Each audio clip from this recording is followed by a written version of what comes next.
민수기 25장부터 27장 성경 본문을 통해, 특별히 민수기 25장 1절부터 9절 본문을 통해 거룩이란 무엇인가 라는 제목으로 하나님의 말씀을 증거하겠습니다. 거룩이란 종교적으로나 윤리적으로 완벽한 사람이 되는 것이 아닙니다. 거룩이란 죄인을 위해 죽으신 하나님의 사랑을 받아들이는 태도입니다. 그래서 거룩이란 한마디로 말하면 사랑입니다. 사랑이 거룩입니다. 하나님만 거룩하신 사랑입니다. 저는 대학교를 졸업하고 곧바로 신학대학원을 갔습니다. 신학대학원에는 여러 부류의 신학생들이 있었습니다. 어떤 신학생들은 성경과 신학을 공부하는 것을 매우 좋아했습니다. 그분들은 밤늦게까지 도서관에 앉아서 책을 읽고 성경을 공부했습니다. 그분들은 수업 시간에 교수님의 강의에 집중하고 성적도 좋았습니다. 그런데 또 어떤 신학생들은 기도하는 것을 매우 중요하게 여겼습니다. 시골에 있었던 신학교 뒤편에 산이 있었고 그 산 곳곳에 기도굴이라는 것이 있었습니다. 밤 늦은 시간부터 새벽까지 그 기도굴에서 주여! 하고 외치면서 기도하는 소리가 산등성이를 타고 내려와 기숙사 방까지 들렸습니다. 그분들은 거룩하기 위해서는 기도가 가장 중요하다 이렇게 생각했습니다. 또 어떤 신학생들은 이 체력과 건강이 제일 중요하다고 생각했습니다. 몸이 건강해야 목회도 잘할 수 있다는 논리였습니다. 그분들은 수업이 끝나자마자 운동장으로 가서 농구도 하고 축구도 하고 족구도 했습니다. 그분들은 실제로 건강했고 지치지 않고 목회를 잘하는 것 같습니다. 그러니까 제가 다니던 신학교에 이 공부파, 기도파, 운동파 이 세 파가 있었던 겁니다.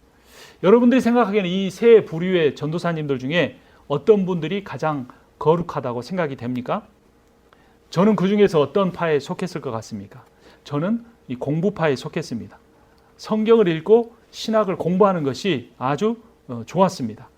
제가 신학교에 가게 된 계기 자체가 하나님의 말씀을 어떻게 하면 더 잘 배우고 잘 깨달을 수 있을까 하는 마음 때문이었습니다. 그래서 저는 이 기도를 열심히 하는 이 전도사님들을 보면 정말 거룩하게 보인다 이런 생각을 했습니다.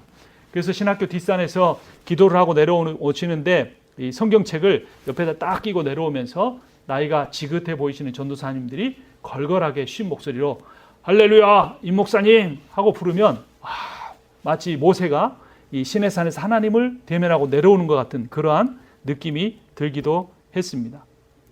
당시가 1994년이었는데 그때 이 교회마다 다니시면서 부흥 집회를 인도하시던 그런 부흥 강사 목사님들과 이 목소리가 비슷했습니다. 여러분들은 어떤 삶이 가장 거룩하다고 생각됩니까? 성경파가 거룩한가요? 아니면 기도파가 더 거룩한가요? 아니면 건강파가 제일 거룩한가요? 여러분 성경이 영어로 말하면 뭡니까? 홀리 바이블입니다. 그러니까 거룩한 경전이라는 의미죠. 그러면 성경을 가장 많이 읽는 사람이 홀리한 것 아닐까요? 거룩한 것 아닐까요? 사실 신앙생활을 10년 이상 하신 분들 중에 성경 일독을 아직도 한 번도 하지 못한 분들도 계십니다. 창세기부터 요한계시록까지 성경 66권을 한 권도 빠지지 않고 쭉 처음부터 끝까지 읽어본 경험이 없다는 겁니다. 성경 일독도 해본 경험이 없는 분들, 그분들을 거룩한 그리스도인이라고 말할 수 있을까요? 기도는 또 어떨까요? 어찌 보면 성경을 읽는 것보다 더 기도가 중요하다는 생각도 듭니다. 그리스도인에게 기도는 흔히 호흡하는 것과 같다. 이렇게 호흡하는 것과 같다고 많은 목회자와 신학자들이 말을 합니다. 그러니까 호흡을 하지 않으면 사람이 죽듯이 기도하지 않는 영혼은 죽은 것과 같다고 하는 겁니다. 그럼에도 불구하고 주일 예배 때 대표 기도를 하는 분을 따라서 아멘 하거나 식사할 때 단 10초도 안 되는 그 짧은 기도 외에는 자기 혼자서는 하루에 단 5분 이상도 기도해보지 않은 분들도 계시다는 겁니다. 개인 기도를 전혀 하지 않은 분들을 과연 우리가 거룩하다고 말할 수 있을까요? 하지만 성경을 많이 읽거나 기도를 자주 하는 것이 거룩의 기준이 되기는 어려운 것 같습니다. 적어도 하나님께서 이스라엘 백성을 거룩하다, 거룩한 나의 백성이다고 말씀하실 때는 무언가 다른 기준을 가지고 계시는 것 같습니다. 신명기 7장 6절을 보면 당신들은 당신들의 하나님의 거룩한 백성이요 주 당신들의 하나님이 이 땅 위에 많은 백성 가운데서 선택하셔서 자기의 보배로 삼으신 백성이기 때문입니다 라고 합니다. 그러니까 하나님이 이스라엘 백성을 거룩한 백성이라고 하셨습니다. 근데 사실 당시의 이스라엘 백성은 전혀 거룩하지 못했습니다. 오늘 본문인 민수기도 이 신명기와 함께 이스라엘 백성이 광야 생활할 때 기록이 됐습니다. 그러니까 하나님께서 신명기에서는 하나님 그 이스라엘을 거룩하다고 말씀하셨는데 이 민수기를 보면 성적으로 범죄하고 있었습니다. 오늘 본문을 보죠. 민수기 25장 1절입니다. 구약성경 민수기 25장 1절 말씀을 제가 읽겠습니다. 이스라엘이 시딤에 머무는 동안에 백성들이 모압 사람의 딸들과 음행을 하기 시작하였다. 이 모압 사람들은 외국 사람이었습니다. 하나님이 이스라엘 사람은 이스라엘 사람과만 결혼하라고 하셨습니다. 근데 이스라엘은 음행하는 죄를 지었을 뿐만 아니라 외국 여자들과 음행하는 죄를 지었습니다. 뿐만 아니라 이 음행은 개인적인 성범죄가 아니고 집단적인 성범죄였습니다. 또한 이 집단적인 성범죄가 모압 사람의 우상에게 제사를 드리는 우상 숭배의 현장에서 일어났습니다. 2절을 제가 읽고 3절을 같이 보겠습니다. 모압 사람의 딸들이 자기 신들에게 바치는 제사에 이스라엘 백성을 초대하였고 이스라엘 백성은 거기에 가서 먹고 그 신들에게 머리를 숙였다. 그래서 이스라엘은 바알부올과 결합하였다. 주님께서는 이스라엘에게 크게 진노하셨다. 이스라엘 백성은 성적으로 음행하면서 영적으로 바알부올이라는 우상과 결합되었습니다. 부올은 동네 이름입니다. 그리고 바알은 우리가 아는 것처럼 우상의 이름입니다. 그러니까 바알부올이란 부올 땅에 있는 바알이라는 그러한 의미입니다. 이스라엘은 성적으로 음행하였고 종교적으로 우상을 섬겼습니다. 민족적으로 다른 민족과 연합하는, 그러니까 모든 면에서 죄를 지었습니다. 그런데 왜 하나님은 이런 이스라엘을 거룩한 백성이라고 말씀하셨을까요? 구약시대만 아니라 신약시대도 마찬가지입니다. 하나님은 고린도 교회 교인들을 거룩하다라고 말씀합니다. 고린도전서 1장 2절을 보면 그리스도 예수 안에서 거룩하여지고 성도로 부름을 받은 여러분에게 문안드립니다 라고 합니다. 여기서 성도라는 말은 거룩한 사람들이라는 의미입니다. 그런데 고린도 교회 성도들은 거룩하지 못했습니다. 고린도전서 5장 1절을 보면 여러분 가운데 음행이 있다는 소문이 들립니다. 자기 아버지의 아내를 데리고 사는 일까지 있다고 하니 그러한 음행은 이방 사람들 가운데서도 볼 수 없는 것입니다. 고린도 교인들은 전혀 거룩하지 못했습니다.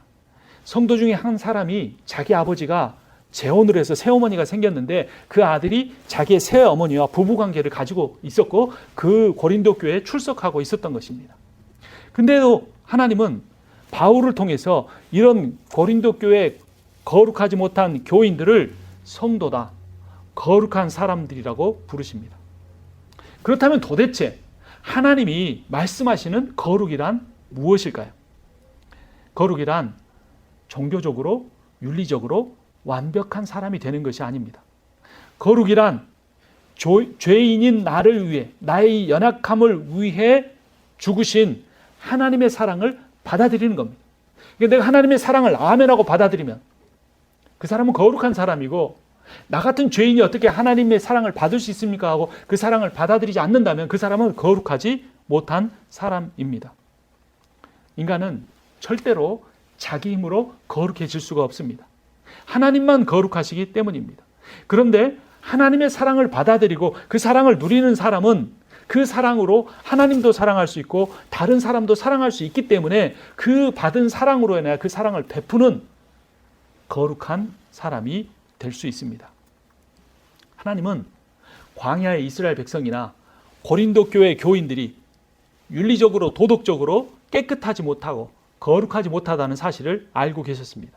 그럼에도 불구하고 그들을 향하여 거룩하다고 말씀하십니다. 왜냐하면 그 이유는 단 하나, 하나님께서 그들을 사랑하시기 때문입니다. 하나님은 그 동일한 사랑으로 여러분을 사랑하십니다. 이 사랑을 믿어야만 우리가 하나님을 닮아 거룩한 사람이 될 수 있습니다. 레위기 말씀에 너희 하나님 여호와가 거룩하니 너희도 거룩하라는 그 말씀을 우리의 인생에, 우리의 인격에 이룰 수가 있습니다. 이 거룩이라는 단어의 의미가 뭘까요? 히브리어로 코데시인데요. 코데시는 구별하다라는 겁니다. 그러니까 코데시가 신앙과 관련해서 사용되면 하나님을 위해 for God, 나 자신을 구별한다라는 의미입니다.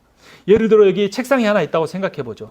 이 책상 자체가 거룩하거나 거룩하지 않는 것은 아닙니다. 그런데 이 책상이 훔친 돈을 세는 용도로 사용이 된다면 그 책상은 거룩하지 못합니다. 그러나 하나님의 말씀을 읽는 용도로 사용된다면 그 책상은 거룩하게 됩니다. 그러니까 책상 자체가 거룩하거나 거룩하지 않는 것이 아니라 그 책상이 어떤 목적을 위해서 사용되느냐에 따라 거룩해질 수도 있고 거룩하지 않을 수도 있다는 겁니다. 사람도 마찬가지입니다. 어떤 사람이 직업을 잃고 도둑질하며 살 수도 있습니다. 근데 그 사람이 어느 날 하나님의 사랑을 깨닫고 회개하고 열심히 일해서 다른 사람을 도우며 살 수도 있습니다. 그러니까 그 사람 자체가 거룩하거나 거룩하지 않는 것이 아니라 그 사람이 하나님과 어떤 관계를 가지고 살아가느냐에 따라서 거룩해질 수도 있고 거룩하지 않게 될 수도 있는 것입니다. 이스라엘 백성이나 초대교회 교인들도 마찬가지고 우리도 마찬가지입니다. 오늘 이번 한 주를 우리가 거룩하게 살 수도 있고 거룩하지 못하게 살 수도 있는 것입니다. 하나님은 거룩하지 못한 이스라엘 백성이나 고린도 교회 교인이나 우리를 거룩하게 만들기 원하십니다. 그리고 하나님이 우리 모두를 거룩하게 만드시는 방법은 하나님의 사랑입니다. 그 하나님의 사랑은 완전한 사랑입니다. 이 하나님의 사랑은 조건을 단 하나도 붙이지 않는 사랑입니다. 이 사랑은 절대로 어떤 일이 있어도 포기하지 않는 사랑입니다. 이 사랑은 하나님의 생명을 포기해서 여러분의 생명을 얻기 위한 사랑이기 때문입니다. 하나님께서 우리 죄로 인한 심판을 대신 받음으로써 우리가 심판을 피하고 구원을 얻게 하시는 사랑입니다. 이 사랑에는 능력이 있습니다. 이 사랑에는 거룩이라는 변화를 일으키는 능력이 있습니다. 이 사랑에는 거룩하지 못한 사람을 거룩하게 변화시키는 능력이 있습니다. 하나님은 우리를 사랑하심으로써 우리를 거룩한 사람으로 만들어가기 원하십니다. 그러니까 거룩한 사람이 된다는 것은 사랑하며 사는 사람이 된다는 것입니다. 많은 사람들이 요즘 공통적으로 하는 말들이 있습니다. 외롭다는 겁니다. 혼자 사는 사람이 외롭다고 하면 이해가 되는데 결혼 생활하며 사는 사람도 외롭다고 합니다. 자녀가 없는 사람이 외롭다고 하면 좀 이해가 되는데 자기가 돌봐야 될 자녀들이 있는데도 외롭다고 말합니다. 가난한 사람이 외롭다고 말하면 좀 이해가 되는데 돈을 정말 많이 번 사람이 외롭다고 말을 합니다. 혼자여서 외로운 것이 아닙니다. 내가 해야 할 일이 없어서 외로운 것이 아닙니다. 우리가 외로운 것은 단 하나, 사랑하지 못해서 외로운 것입니다. 내 모든 것을 들여서 사랑하고 싶은데 그 사랑을 줄 곳이 없어서 우리의 삶이 외로운 것입니다.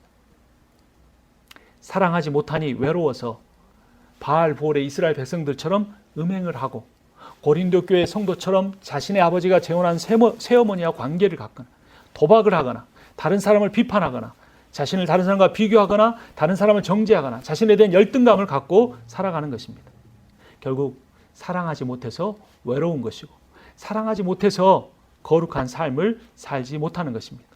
거룩하지 못하기 때문에 우리가 붙들 것은 내 죄 문제가 해결되지 않은 상태이기에 돈과 안정된 삶과 자녀를 우상으로 삼고 영적으로 음행하는 삶을 살 수밖에 없는 것입니다. 하나님은 그럼에도 불구하고 우리를 바라보고 계십니다.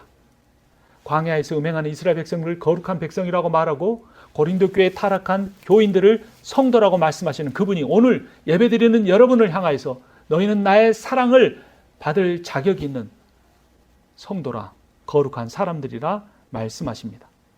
하나님은 우리가 스스로 거룩해질 수 없다는 사실을 압니다. 하나님은 우리가 스스로 사랑할 수 없다는 사실을 아십니다. 그래서 하나님은 그분의 사랑만이 우리를 사랑하는 사람으로 바꿀 수 있다는 것도 아십니다. 여러분, 하나님만이 거룩하십니다. 사람 중에 어느 누구가 거룩하게 되기를 바라지 마십시오. 여러분, 하나님만이 사랑이십니다. 세상에 어떤 사람이 나를 있는 모습 그대로 사랑해 줄 거라고 기대하지 마십시오.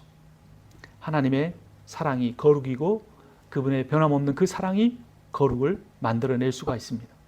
거룩이란 하나님의 우리를 향한 인격적인 사랑입니다. 하나님의 사랑만이 우리를 거룩하게 만들어 우리도 서로 사랑할 수 있는 거룩한 사람이 되게 할 수 있습니다. 오늘 설교의 제목이 거룩이란 무엇인가입니다. 이 질문을 좀 바꾸면 거룩한 사람은 어떤 사람인가 라는 질문이 될 수도 있습니다. 그 답은 사랑하는 사람이 거룩한 사람입니다 라는 것입니다. 거룩한 사람만이 사랑할 수가 있습니다. 그런데 이 사랑이라는 거룩에 이르는 과정이 쉽지 않습니다. 그래서 뼈를 깎는 듯한, 뼈를 깎아낸, 살점을 떼어낸 듯한 고통이 따를 수밖에 없습니다. 그래서 하나님께서 이 거룩한 사랑을 이루기 위해 바알볼에서 음행한 사람들을 벌하십니다. 민수기 25장을 다시 보겠습니다. 8절을 제가 읽고 9절을 같이 보겠습니다. 민수기 25장 8절입니다.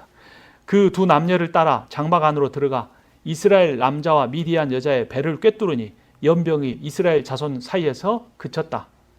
그러나 그 연병으로 이미 죽은 사람이 24,000명이었다.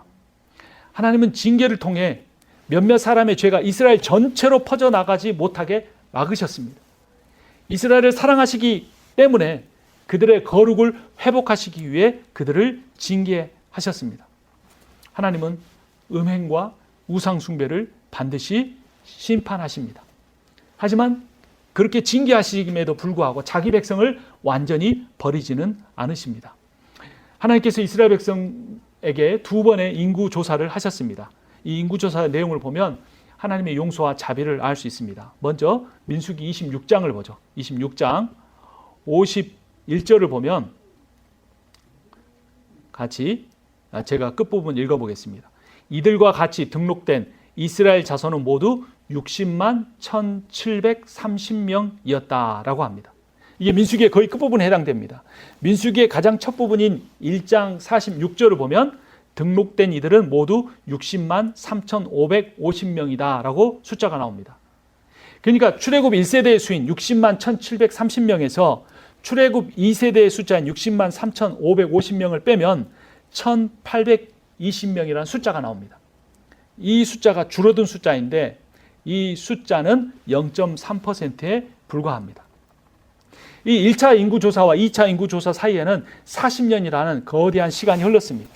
그 사이에 이스라엘 백성은 하나님과 모세에 대한 반역 사건이 있었습니다. 이스라엘 백성은 하나님을 버리고 이집트로 돌아가 바로를 왕으로 섬기고 살기를 원했습니다. 가나안 땅을 주시겠다는 하나님의 약속, 구원의 약속을 믿지 못했기 때문입니다. 이 일로 인해 하나님은 애굽에서 나온 1세대를 모두 다 광야에서 죽게 하셨습니다. 그리고 2세대만 광야에서 가나안 땅에 들어갈 수 있게 하셨습니다. 근데 이 두 세대의 인구 차이가 0.3%밖에 차이가 나지 않는다는 겁니다. 죽은 세대만큼 새로운 세대를 태어나게 하신 것입니다. 하나님은 우리의 죄에 대해서 우리를 거룩한 사람으로 이끄시기 위해서 우리에게 강하게 징계하십니다. 하지만 징계하신 만큼 우리를 또한 완전하게 회복시켜 주십니다. 우리는 그 징계의 과정이 너무나 힘들고 어렵고 고통스럽고 뼈아프지만 그러한 징계가 없으면 우리가 이 세상 것을 버리고 거룩한 것을 향해 나아가지 못하게 되는 것입니다. 외로운 인생, 고독한 인생을 버리지 못하고 하나님의 온전하고 변함이 없는 사랑을 향해 갈 수가 없다는 것입니다. 그래서 하나님은 이스라엘 백성들을 사랑함에도 불구하고 거룩하지 못하기 때문에 그들을 징계하고 그들에게 고난을 주셨습니다. 하지만 하나님은 이스라엘을 포기하거나 버리지 않으셨습니다. 왜냐하면 그들을 사랑하시기 때문입니다. 우리도 마찬가지입니다. 하나님의 징계를 받을 때는 괴롭지만 징계를 통한 사랑만이 우리를 거룩하게 변화시킬 수 있습니다. 하나님은 우리를 거룩하게 만드시기 위해 우리에게 징계를 주시지만 사실은 우리가 받는 징계와 비교할 수 없는 영원한 저주와 심판을 하나님 자신이 받으셨습니다. 하나님 자신이 우리가 이 세상에서 받는 그 고통과 힘든 삶을 체험하기 위해 인간이 되셨고 우리의 모든 죄악을 담당하고 십자가에 죽으셨습니다. 그 이유는 단 하나, 우리를 사랑하시기 때문입니다. 오늘 설교의 제목이 무엇입니까? 거룩이란 무엇인가 라는 것입니다. 거룩이란 종교적으로 윤리적으로 완벽한 사람이 되는 것이 아닙니다. 거룩이란 죄인의 연약함을 위해 죽으신 하나님의 사랑을 받아들이는 겁니다. 그럼 하나님을 향해 이렇게 말할 수 있습니다. 하나님 나를 사랑하신다면 이런 고난을 왜 나에게 주십니까? 하나님 나를 사랑하신다면 왜 그때 그런 잘못된 선택을 하게 하셨습니까? 라고 말할 줄 모릅니다. 하지만 우리에게 그런 고난이 없었고 그런 잘못된 선택을 허락하시는 자유의지를 우리에게 주시지 않았더라면 우리는 하나님으로부터 더 멀리 떨어져 나갔을 것입니다. 인간은 스스로 거룩하게 될 수가 없고 하나님만 거룩하시기 때문에 하나님은 때로는 우리에게 징계를 주시고 때로는 우리에게 용서와 회복과 징계보다 훨씬 더 큰 사랑을 베푸심으로써 우리를 거룩한 사람으로 만들어 가십니다. 우리를 사랑이 가득한 사람으로 만들어 가십니다. 하나님은 우리가 거룩하게 살기를 원하십니다. 그 말은 하나님이 우리가 사랑하며 살게 되기를 원하신다는 겁니다.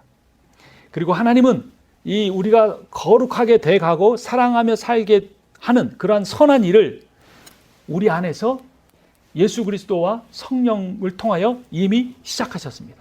그리고 하나님의 말씀을 보면 이 선한 일을 시작하신 주님이 자기의 지혜와 능력으로 이 일을 반드시 이루신다고 선언해 놓았습니다.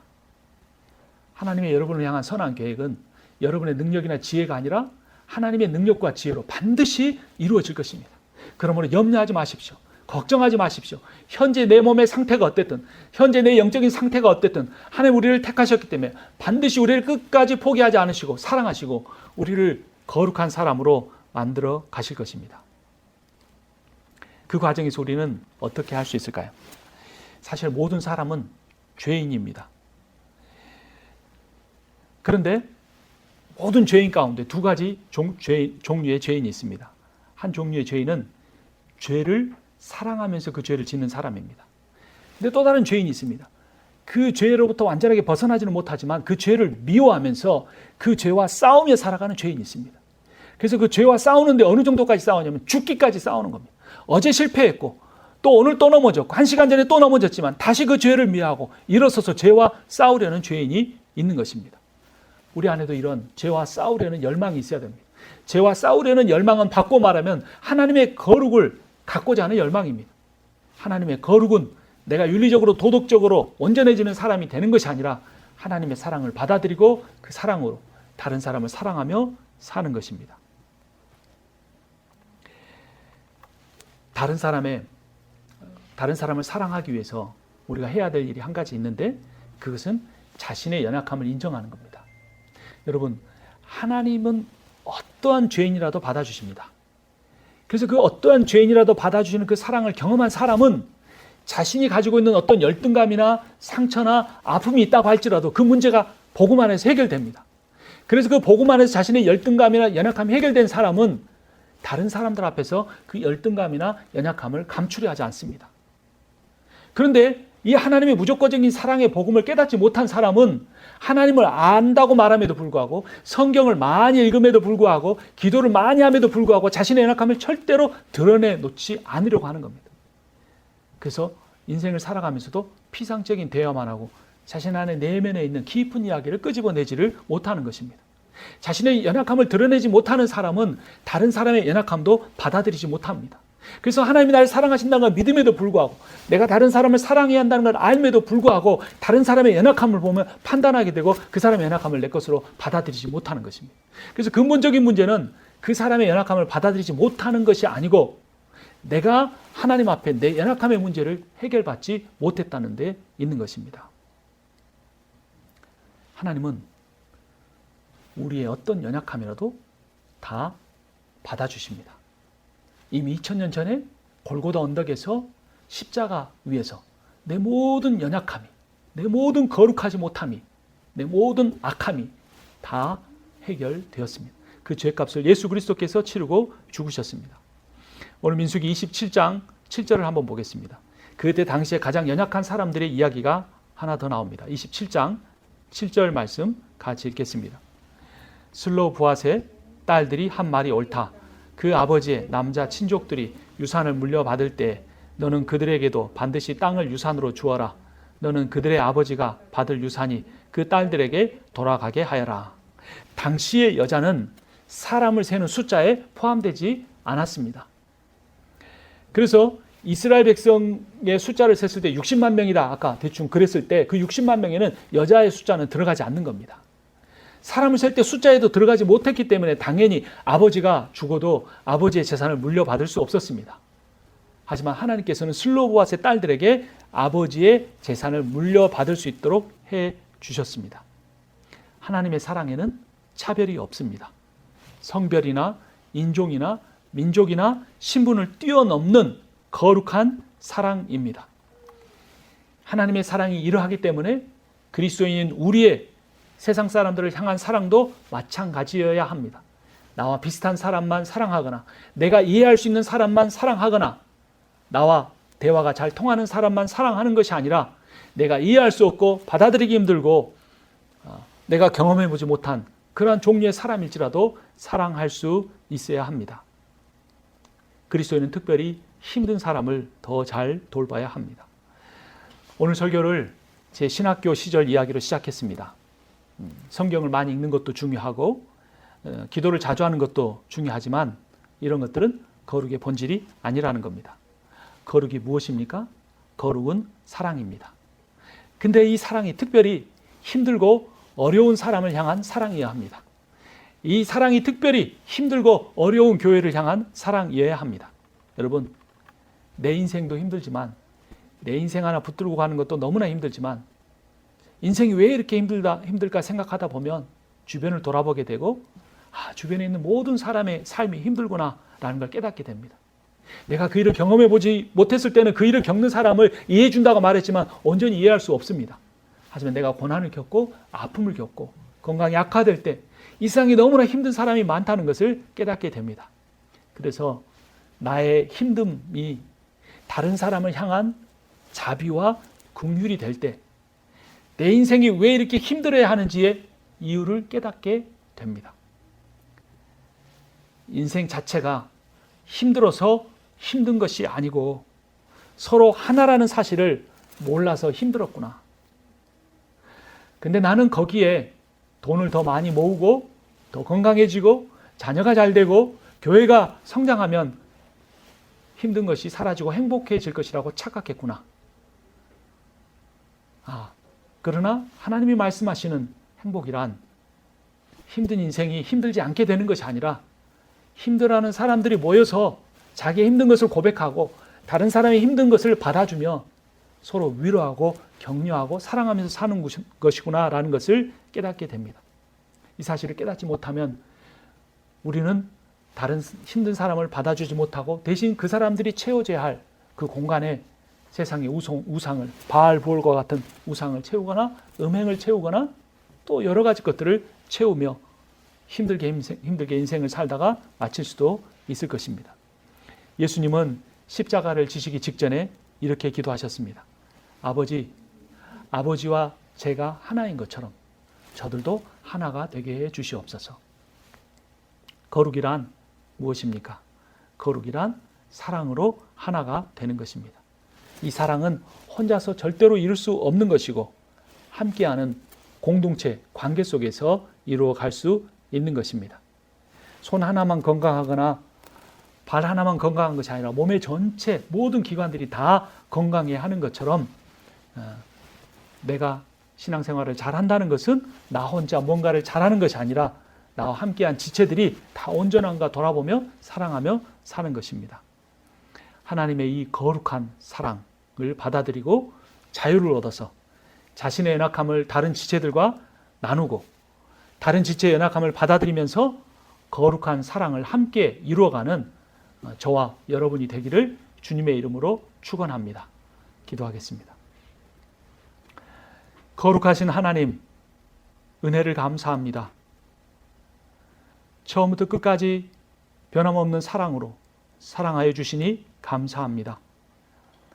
하나님 아버지, 오늘 말씀을 통해 배운 것처럼 거룩이란 사랑이라는 사실 다시 한번 깨닫습니다. 이 사랑을 특별히 힘들고 어려운 지체들에게 베풀며 거룩한 삶을 이루어 가게 하여 주시옵소서. 예수님의 이름으로 기도합니다. 아멘. 이제는 우리 주 예수 그리스도의 은혜와 하나님 아버지의 크고도 놀라우신 사랑과 성령의 위로하시고 교통하시고 충만케 하시는 역사하심이 사랑하는 거룩한 삶을 살겠다고 다짐하는 모든 이들 가운데 지금부터 영원토록 함께 있기를 축원하옵나이다. 아멘.